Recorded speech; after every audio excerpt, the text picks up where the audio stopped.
Welcome to స్వతంత్ర TV. నా పేరు రహీం. ముందుగా హెడ్లైన్స్ చూద్దాం.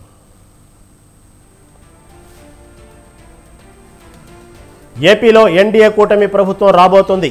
అధికారంలోకి వస్తే పోలవరం పూర్తి చేస్తామన్న Amit Shah.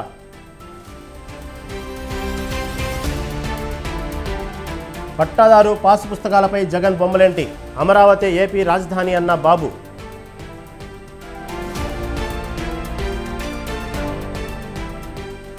TDP fake ప్రచారంపై CID విచారణ. చంద్రబాబు లోకేష్పై ఎఫ్ఐఆర్ నమోదు.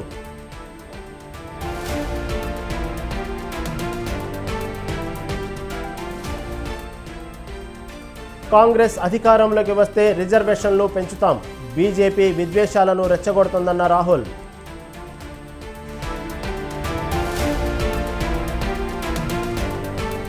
తెలంగాణలో డబుల్ డిజిట్ సాధిస్తాం. ఇచ్చిన హామీలను నెరవేరుస్తామన్న కిషన్ రెడ్డి.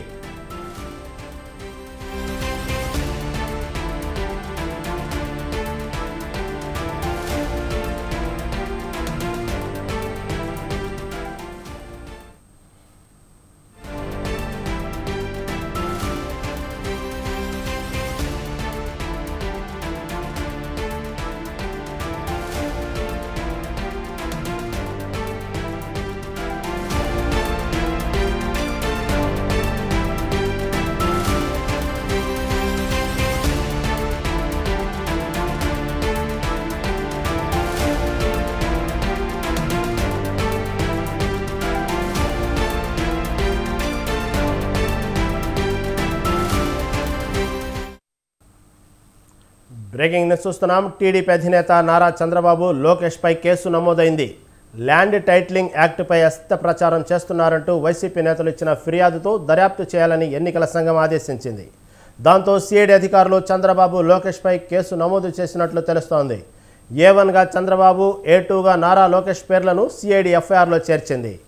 IVRS కాల్స్ ద్వారా ఈ చట్టంపై తప్పుడు ప్రచారం చేస్తున్నారని వైసీపీ ఫిర్యాదుతో కేసు నమోదు చేసినట్లు తెలుస్తోంది. ఈ విషయంపై మరింత సమాచారం మా ప్రతినిధి రమేష్ అందిస్తారు.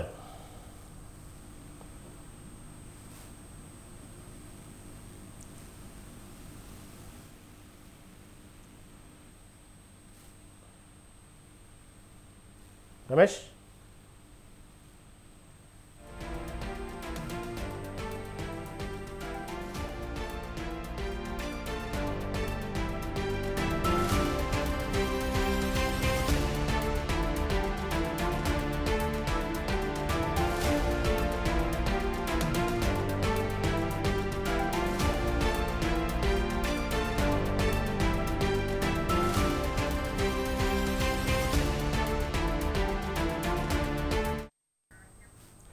టీడీపీ అధినేత నారా చంద్రబాబు లోకేష్పై కేసు నమోదైంది. ల్యాండ్ టైటిలింగ్ యాక్ట్పై అసత్య ప్రచారం చేస్తున్నారంటూ వైసీపీ నేతలు ఇచ్చిన ఫిర్యాదుతో దర్యాప్తు చేయాలని ఎన్నికల సంఘం ఆదేశించింది. దాంతో సిఐడి అధికారులు చంద్రబాబు లోకేష్పై కేసు నమోదు చేసినట్లు తెలుస్తుంది. A1గా చంద్రబాబు, A2గా నారా లోకేష్ పేర్లను సిఐడి ఎఫ్ఐఆర్లో చేర్చింది. IVRS కాల్స్ ద్వారా ఈ చట్టంపై తప్పుడు ప్రచారం చేస్తున్నారని వైసీపీ ఫిర్యాదుతో కేసు నమోదు చేసినట్లు తెలుస్తుంది. దీనిపై మరింత సమాచారం మా ప్రతినిధి రమేష్ ఫోన్ అందిస్తారు.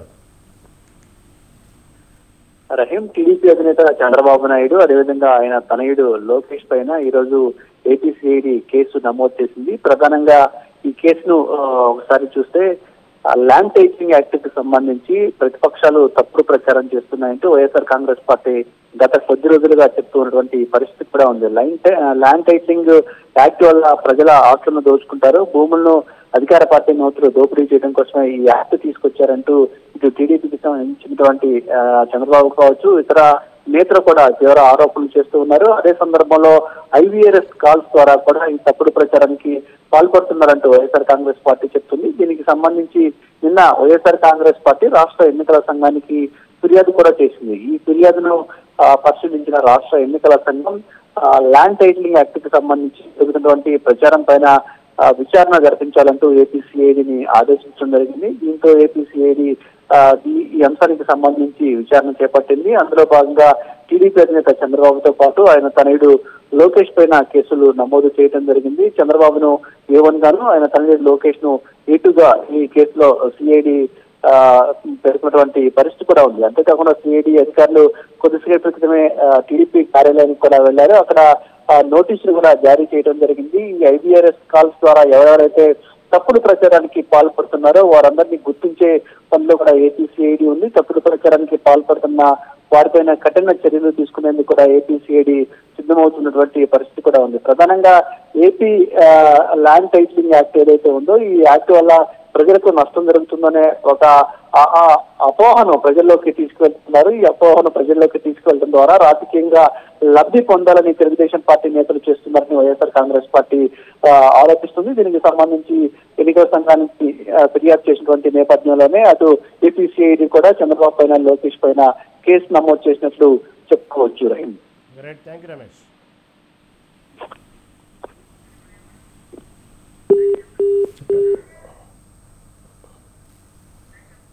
చెప్పా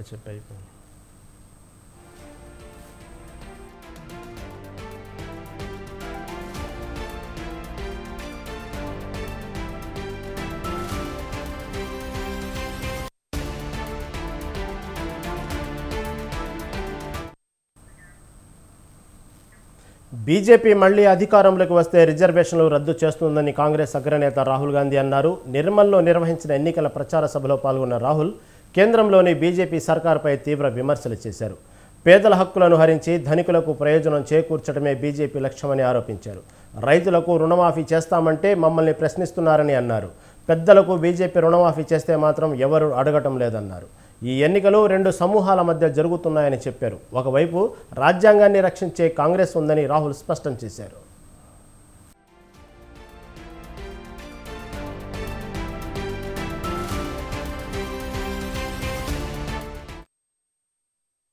चुनाव हो रहा है, ये दो विचारधाराओं के बीच में चुनाव हो रहा है। एक तरफ कांग्रेस पार्टी जो कॉन्स्टिट्यूशन को, संविधान को बचाने की कोशिश कर रही है, इस किताब की रक्षा कर रही है, और दूसरी तरफ बीजेपी और आरएसएस जो इस किताब को, संविधान को, आपके हक को खत्म करना चाहती है। जो भी हिंदुस्तान के गरीब लोगों को मिला है, आजादी के बाद जो भी आपको मिला, चाहे वो आपका जल हो, जंगल हो, जमीन हो, पब्लिक सेक्टर हो, रिजर्वेशन हो, मनरेगा हो, जो भी आपको मिलता है वो संविधान आपको देता है। और बीजेपी के नेताओं ने सीधा और अगर संविधान खत्म हो जाएगा तो रिजर्वेशन खत्म हो जाएगा। बीजेपी चाहती है कि पिछड़ा वर्ग, दलित वर्ग, आदिवासी वर्ग आगे ना बढ़े, पिछड़ा रहे। पूरा का पूरा काम वो 22-25 अरबपतियों के लिए करते हैं। 22-25 लोगों का नरेंद्र मोदी जी ने 16 लाख करोड़ रुपया कर्जा माफ किया है। 16 लाख करोड़ रुपए मतलब 24 साल का मनरेगा का पैसा नरेंद्र मोदी जी ने 22 लोगों को दिया। तेलंगाना में हमने आपको गारंटीज दी थी, उनको हमने पूरा करके दिखाया। महिलाओं के बैंक अकाउंट में 2500 रुपए हर महीने तेलंगाना की सरकार डालती है। यहाँ हिंदुस्तान की हर संस्था का हम सर्वे कराएंगे, ये पता लगाएंगे कि पिछड़ों के पास कितना धन है, दलितों के पास कितना धन है, आदिवासियों के पास कितना धन है, गरीबों के पास कितना धन है। और जाति जनगणना के बाद तेलंगाना में, पूरे हिंदुस्तान में एक नई राजनीति होगी। नरेंद्र मोदी जी रिजर्वेशन के खिलाफ हैं, वो आपसे रिजर्वेशन छीनना चाहते हैं। देश के सामने सबसे बड़ा मुद्दा रिजर्वेशन को 50% से ज्यादा बढ़ाने का है। कांग्रेस पार्टी ने अपने मैनिफेस्टो में साफ लिखा है, हमारी सरकार आएगी तो ये 50% का लिमिट है, इसको हम तोड़ के अलग कर देंगे और रिजर्वेशन को 50% से आगे बढ़ा देंगे। बीजेपी के नेता चाहते हैं कि रिजर्वेशन खत्म हो जाए।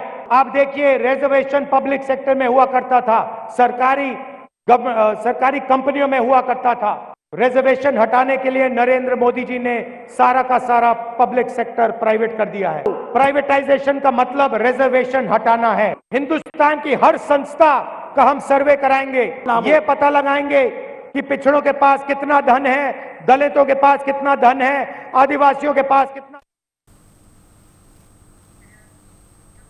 రాష్ట్రంలో పెట్టిగిపోతున్న గుండాగిరి అవినీతిని అంతం చేయడానికి పొత్తు పెట్టుకున్నామని కేంద్ర హోంమంత్రి అమిత్ షా అన్నారు.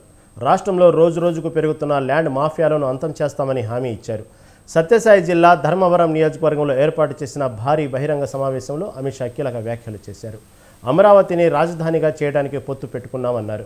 రాష్ట్రంలో అధికారంలో ఉన్న వైసీపీ ప్రభుత్వం అవినీతి కోసమే పోలవరం ప్రాజెక్టు నిర్మాణంలో జాప్యం చేస్తుందని ఆరోపించారు. ఎన్డీఏ కూటమి ప్రభుత్వం అధికారంలోకి రాగానే రాబోయే 2 ఏళ్లలో పోలవరం పూర్తి చేసి చూపిస్తామని అమిత్ షా హామీ ఇచ్చారు. आंध्र प्रदेश में टीडीपी और जनसेना से अलायंस किया है. आपके अलायंस का मकसद क्या है, उद्देश्य क्या है? भाइयों और बहनों, मैं आज ये सभा में मोदी जी, चंद्रबाबू जी, भारतीय जनता पार्टी, टीडीपी और पवन कल्याण के अलायंस का उद्देश्य बताना चाहता हूं.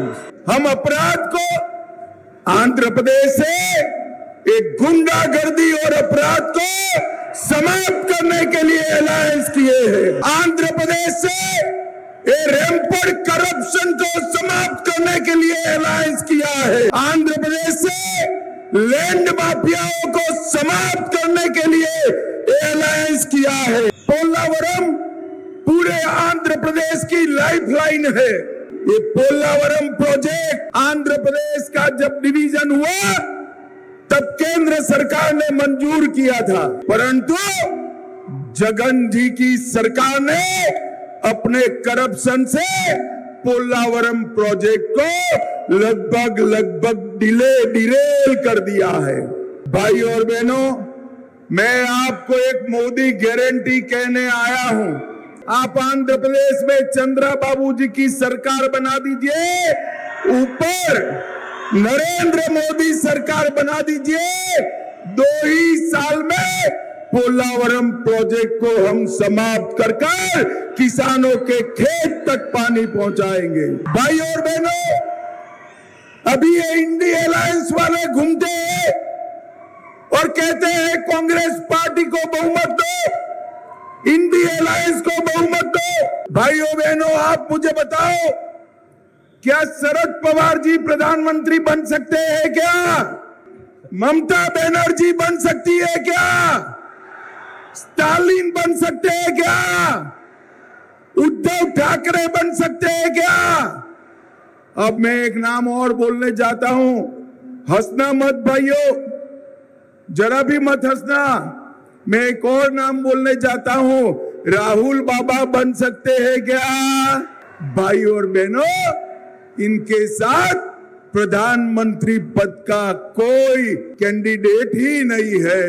मैं आज बताकर जाता हूं, पूरे देश ने तय किया है कि तीसरी बार मोदी जी को देश का प्रधानमंत्री बनाना है.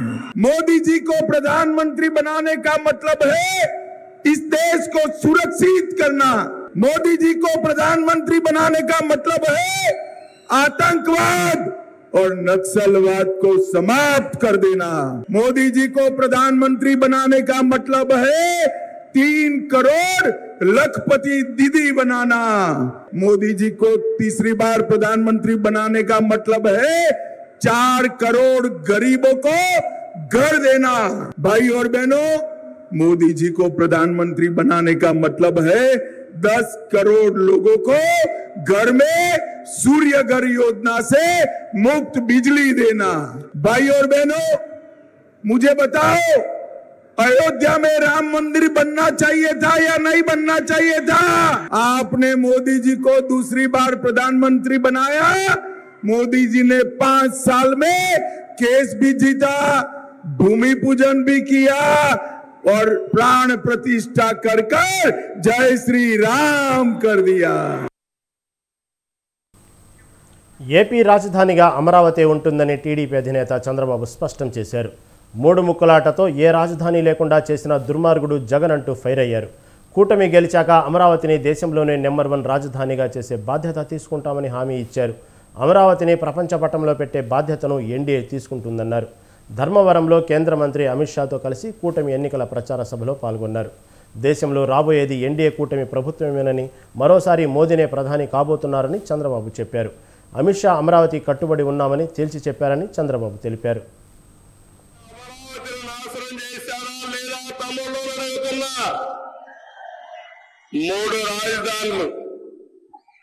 మూడు రాజధానుల ముచ్చట పెట్టి మూడు ముక్కలాటాడి అసలు రాజధాని లేకుండా చేసిన దుర్మార్గుడు ఈ సైకో జగన్మోహన్ రెడ్డి.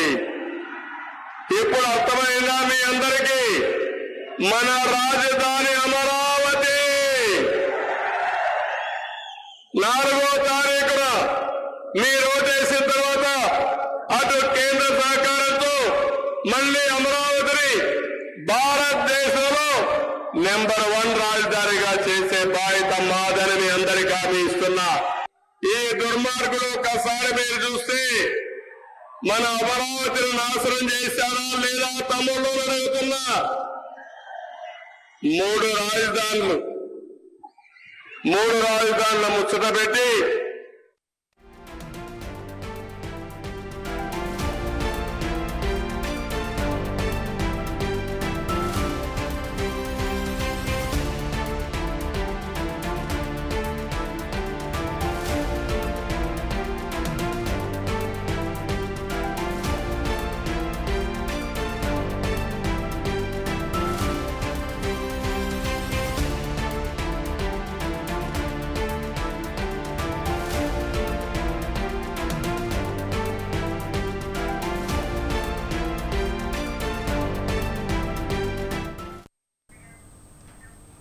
ఆంధ్రప్రదేశ్లో ఎన్నికల వేళ ల్యాండ్ టైటిలింగ్ యాక్ట్ అంశం హాట్ టాపిక్గా మారింది. ఈ చట్టం వల్ల ప్రజలకు తీవ్ర నష్టం జరుగుతుందని ప్రతిపక్షాలు ప్రచారం చేస్తున్నాయి. తాము అధికారంలోకి వస్తే ల్యాండ్ టైటిలింగ్ యాక్ట్ రద్దు చేస్తామని చెబుతున్నాయి. మరోవైపు అధికార వైసీపీ ఈ ప్రచారంపై మండిపడుతుంది. ల్యాండ్ టైటిలింగ్ యాక్ట్ను సీఎం జగన్ పూర్తిగా సమర్థిస్తున్నారు.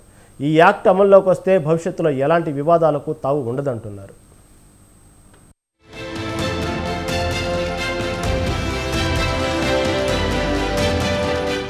ఏపీలో జోరుగా ఎన్నికల ప్రచారం జరుగుతోంది. అటు అధికార వైసీపీ, ఇటు టీడీపీ కూటమి మధ్య ప్రచారంలో మాటల యుద్ధం కొనసాగుతోంది. ఈ ప్రచారంలో ప్రధానంగా ల్యాండ్ టైటిలింగ్ యాక్ట్పై అధికార వైసీపీ, టీడీపీ కూటమి దృష్టి సారించాయి. కొద్ది రోజులుగా టీడీపీ అధినేత చంద్రబాబు, జనసేన అధినేత పవన్ కళ్యాణ్లు వైసీపీ ప్రభుత్వం తీసుకువచ్చిన ల్యాండ్ టైటిలింగ్ యాక్ట్ను టార్గెట్ చేస్తూ ఎన్నికల ప్రచారం నిర్వహిస్తున్నాయి. పేదల భూములు లాక్కునేందుకే వైసీపీ ఈ యాక్ట్ను తీసుకువచ్చింది అని ప్రతిపక్షాలు ప్రజలను భయభ్రాంతులకు గురిచేసేలా ప్రచారం చేస్తున్నాయి. తాము అధికారంలోకి వస్తే ఈ యాక్ట్ను రద్దు చేస్తామని ప్రకటిస్తున్నాయి. అధికారంలోకి వస్తే ఈ యాక్ట్ రద్దుపైనే రెండో సంతకం అంటూ చెబుతున్నారు. మొన్నటి వరకు బలవంతంగా ఆస్తులు రాసుకున్నారు, సెటిల్మెంట్ చేశారు. ఇప్పుడు కొత్త చట్టమే తీసుకొచ్చాడు. ఆ చట్టం పేరు జగన్ ల్యాండ్ గ్రాబింగ్ యాక్ట్. మీరు గాని ఓటేశారో మీ ఆస్తి గోయిందా గోయిందా. ఇంతమంది బెదిరించి రాయించుకోవాలి. ఇప్పుడు బెదిరించే పని కూడా లేదు. రికార్డు మార్చేస్తాడు. ఆయన దగ్గర ఉంటుంది రికార్డు కంప్యూటర్లో. మీకెక్కడ కూడా రికార్డులే ఉండవు. మీ భూమి పైన ఈయన పెత్తనం ఏంటని అడుగుతున్నా నేను మిమ్మల్ని అందరినీ. ప్రతిపక్షాల విమర్శలకు సీఎం జగన్ గట్టిగా కౌంటర్ ఇచ్చారు. ఐవీఆర్ఎస్ ద్వారా ఫోన్లు చేసి మీ భూములన్నీ జగన్ లాక్కుంటాడని విష ప్రచారం చేస్తున్నారని టీడీపీపై మండిపడ్డారు సీఎం జగన్. భూమి మీద సంపూర్ణ హక్కులు రైతన్నలకు కల్పించడమే ల్యాండ్ టైటిలింగ్ యాక్ట్ అని సీఎం జగన్ వివరించారు. ల్యాండ్ టైటిలింగ్ యాక్ట్ అనేది రాబోయే రోజుల్లో గొప్ప సంస్కరణ అవుతుందన్నారు. భవిష్యత్తులో భూ వివాదాల వల్ల రైతులు, ప్రజలందరూ కూడా అధికారులు, కోర్టుల చుట్టూ తిరిగే పరిస్థితి రాదని చెప్పారు. భూములపై ఎలాంటి వివాదం లేదని ప్రభుత్వం గ్యారంటీ ఇస్తుందని అన్నారు. ల్యాండ్ టైటిలింగ్ యాక్ట్ కింద ఇచ్చే ల్యాండ్ టైటిల్స్కు బీమా కూడా ప్రభుత్వం చేస్తుందని సీఎం జగన్ వివరించారు. రైతుల తరపున, భూ యజమానుల తరపున ప్రభుత్వం గ్యారంటీ ఇస్తుందని, వారి పక్షాన నిలబడుతుందని చెప్పారు. ఇది చేయాలంటే మొదటగా రాష్ట్ర వ్యాప్తంగా సర్వే పూర్తి కావాలన్నారు. రాష్ట్ర వ్యాప్తంగా 17,000 రెవెన్యూ గ్రామాలు ఉన్నాయని, ఇప్పటి వరకు 6,000 రెవెన్యూ గ్రామాల్లో సర్వే పూర్తయిందని సీఎం చెప్పారు. ప్రతి రైతు దగ్గర, ప్రతి ఒక్కరి దగ్గర వాళ్ల భూములకు సంబంధించిన పక్కా రికార్డులుంటాయన్నారు. ల్యాండ్ టైటిలింగ్ యాక్ట్ మీద ప్రచారం చేస్తూ ఉన్నారు. మీ అందరికీ కూడా ఐవీఆర్ఎస్ ద్వారా ఫోన్లు కూడా చేసి మీ భూములన్నీ జగన్ లాక్కుంటాడు అని చెప్పి ప్రచారం చేస్తూ ఉన్నాడు. నేను అడుగుతా ఉన్నా, ఇంత దిక్కుబాలిన రాజకీయాలు చేస్తూ ఉన్న ఈ చంద్రబాబు, నువ్వు అసలు మనిషివేనా అని అడుగుతా ఉన్నాడు మీ బిడ్డ. ఈ సందర్భంగా భూములు ఇచ్చేవాడే కానీ భూములు లాక్కునేవాడు కాదు మీ బిడ్డ. అసలు చంద్రబాబు నాయుడు అడుగుతా ఉన్నా, అయ్యా అసలు నీకు ల్యాండ్ టైటిలింగ్ యాక్ట్ అంటే ఏమిటో తెలుసా చంద్రబాబు అని అడుగుతా ఉన్నా. అసలు ల్యాండ్ టైటిలింగ్ యాక్ట్ వల్ల నిజంగా రైతుకు నష్టం జరుగుతుందా? ప్రతిపక్షాలు చేసే ప్రచారంలో వాస్తవం లేదని చెబుతోంది అధికార వైసీపీ. ఆంధ్రప్రదేశ్లో వ్యవసాయ భూమి, వ్యవసాయేతర భూమితో పాటు చాలా రకాల భూములున్నాయి. అయితే వాటికి సంబంధించి 30కి పైగా రికార్డులున్నాయి. అవి కూడా ఎప్పుడో బ్రిటిష్ కాలం నాటివి. గ్రామాల్లో భూ వివాదాలు చోటు చేసుకుంటే 90% మంది ప్రజలు వాటిని స్థానికంగానే పరిష్కరించుకుంటూ ఉంటారు. అందుకు కారణం భూ వివాద కేసులపై కోర్టుకు వెళితే ఏళ్ల తరబడి కోర్టుల చుట్టూ తిరగాల్సి వస్తుందన్న భయం. అలా కోర్టుల్లో కేసులు ఏళ్ల తరబడి సాగడానికి ప్రధాన కారణం సరైన రికార్డులు లేకపోవడం, ఉన్న రికార్డులు కూడా తప్పుల తడకగా ఉండటమే.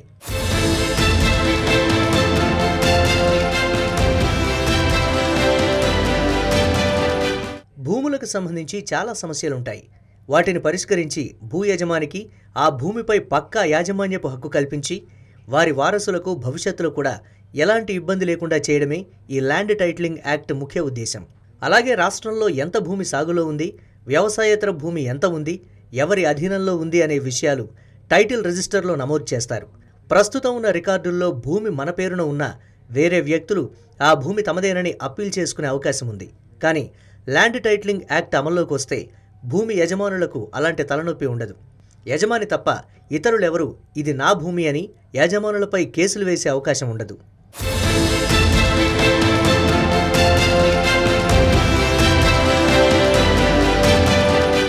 దేశవ్యాప్తంగా భూముల విషయంలో అనేక సమస్యలు, వివాదాలున్నాయి. భూ వివాదాల వల్ల కోర్టుల్లో ఏళ్ల తరబడి కేసులు పెరిగిపోతున్నాయి. దీంతో భూమి ఎవరిది అనే ప్రశ్నకు స్పష్టమైన సమాధానం ఉండాలని, అందుకు పాత చట్టాల స్థానంలో స్పష్టమైన ఒకే ఒక్క చట్టం తీసుకురావాలని నీతి ఆయోగ్ సూచించింది. కేంద్ర ప్రభుత్వ సూచనలతో భారతదేశంలోనే మొదటిసారి ఆంధ్రప్రదేశ్ ప్రభుత్వం అటువంటి ప్రయత్నం చేసింది. AP land titling guarantee act 2022ను తీసుకొచ్చింది. ప్రస్తుతం భూమి హక్కులు అనగానే కనీసం 30 రికార్డులు ముందుకు వస్తాయి. వాటన్నిటిలో అన్ని వివరాలు క్లియర్గా ఉండాలి. అలాగే ఈ 30 చోట్ల వివరాలు బాగానే ఉన్నా ఎవరూ లిటిగేషన్ పెట్టరనుకోవడానికి లేదు. ఇక రెవెన్యూ, భూ సంబంధిత చట్టాలు, జీవోలు వంటివి కలిపితే వందల సంఖ్యలో ఉంటాయి. వాటన్నింటినీ కొట్టిపారేస్తూ AP land titling guarantee act 2022ను తీసుకొచ్చారు.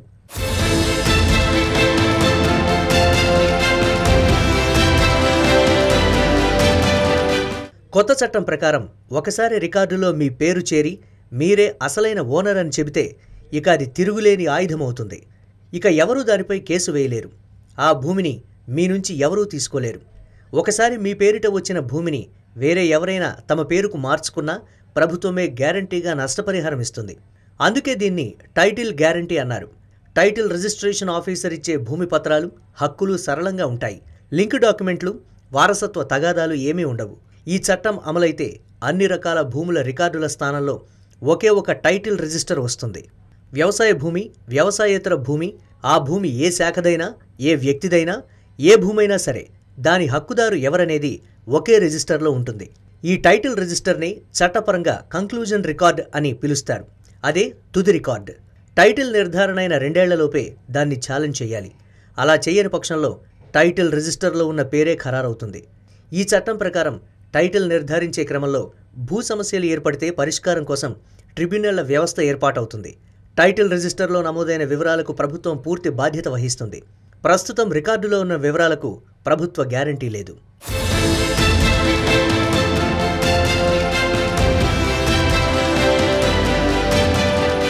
పాత వ్యవస్థ స్థానంలో ల్యాండ్ టైటిల్ రిజిస్ట్రేషన్ వ్యవస్థ వస్తుంది. భూముల రిజిస్ట్రేషన్ జరుగుతున్నప్పుడే టైటిల్ వెరిఫికేషన్ నిర్వహిస్తారు. అమ్మేవాడికి టైటిల్ ఉంటేనే కొనేవాడికి వస్తుంది. రాష్ట్ర, జిల్లా స్థాయిల్లో టైటిలింగ్ అథారిటీలు, గ్రామ స్థాయి నుంచి పై వరకు రిజిస్ట్రేషన్ కార్యాలయాలు, భూ వివాదాల పరిష్కారానికి ట్రిబ్యునల్ వ్యవస్థలు ఏర్పాటవుతాయి. ల్యాండ్ టైటిలింగ్ చట్టం తేవడం చాలా గొప్ప ముందడుగు. రాష్ట్ర ప్రభుత్వానికి, ప్రజలకు ఎంతో మేలు చేస్తుంది. టైటిల్కు భద్రత ఉంది కాబట్టే వేరే ప్రాంతంలో ఉన్న వాళ్ళు కూడా ఆంధ్రాలో భూమి కొనుక్కునే ప్రయత్నం చేస్తారు. వివాదాలు తగ్గిపోయి ఆర్థిక ప్రగతి బాగా పుంజుకుంటుంది. భూ యజమానికి భరోసా ఉంటుంది. ఈ ఫలితాలు అందరికీ దక్కాలంటే ప్రభుత్వం పలు జాగ్రత్తలు కూడా తీసుకోవాలి. దీనిపై ప్రజలకు విస్తృతమైన అవగాహన కల్పించాలి.